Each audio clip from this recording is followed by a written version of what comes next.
RTO ઈ ચલણની એક ખોટી APK file મોકલી. એમને પાસેથી ₹5.5 પડાવવાવાળી જે જામતારા ગેંગ હતી, એમને ઇન્ટેરોગેટ કરતા સાયબર ક્રાઇમ સેલે સુરતથી ક્રેડિટ કાર્ડની જે બીજી ગેંગ ચાલુ છે એને પકડી પાડ્યું છે. એમાંથી અમે લોકોએ અત્યાર સુધીમાં 3 આરોપીઓને ઝડપી પાડ્યું છે. એક આરોપીનું નામ છે અભિષેક સુથાર, બીજુનું નામ છે અશ્વિન ગંગાણી અને ત્રીજો છે ગૌરવ માલવિયા. જે અશ્વિન ગંગાણી છે એ ફક્ત 10મી પાસ છે અને બીજા જે બે છે એ બીકોમ પાસ છે.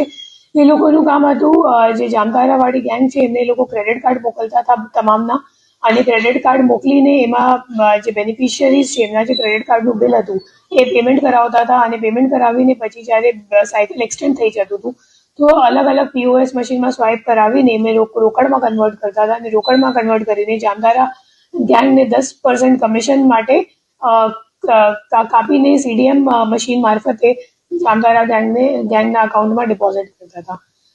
જે આરોપીઓ છે એમની પાસેથી અમે લોકોને 227 ક્રેડિટ કાર્ડ્સ અને 2 પોઈન્ટ ઓફ સેલિંગ મશીન, એના સિવાય સીપીયુ વગેરે મળ્યું છે. અને એક પીઓએસ મશીનની અત્યાર સુધીમાં બેંકથી માહિતી આવી ગઈ છે, જેમાં 92 લાખનું ટ્રાન્ઝેક્શન થયું છે, સામે આવી ગયું છે. અને જે 30 આરબીએલ બેંકના ક્રેડિટ કાર્ડ છે એમાં સામે 19 એનસીસીઆરપી કમ્પ્લેન્ટ્સ નોંધાયેલ છે, અને 19 લાખ રૂપિયાની ફ્રોડ અત્યાર સુધીમાં સામે આવી ગયું છે.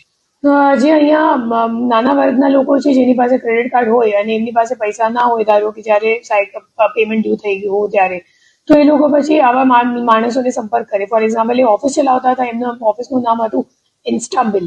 તો ઇન્સ્ટાબિલ નામનું એમનું ઓફિસ હતું, અને તમારી પાસે અગર ક્રેડિટ કાર્ડ હોય અને પૈસા ના હોય ચૂકવા માટે, તો પછી એ લોકો તમારા માટે પૈસા ચૂકવાની તમને પ્રોમિસ આપતા હતા, તમારા ક્રેડિટ કાર્ડ લઈ લેશે અને પછી આ ક્રેડિટ કાર્ડની ઇન્ફોર્મેશન જામતારા ગેંગને આપતા હતા, અને જે ફ્રોડનું પૈસા છે એમનાથી ક્રેડિટ કાર્ડનું બિલ ચૂકવીને પછી જે ક્રેડિટ કાર્ડનું બિલિંગ સાયકલ એક્સટેન્ડ થઈ જાય તો પછી એ જ ક્રેડિટ કાર્ડ અલગ અલગ પીઓએસ મશીનમાં સ્વાઇપ કરીને પછી રોકડમાં કન્વર્ટ કરતા હતા, અને રોકડમાં કન્વર્ટ કરીને સીડીએમ મારફતે આરોપીઓને મોકલતા હતા.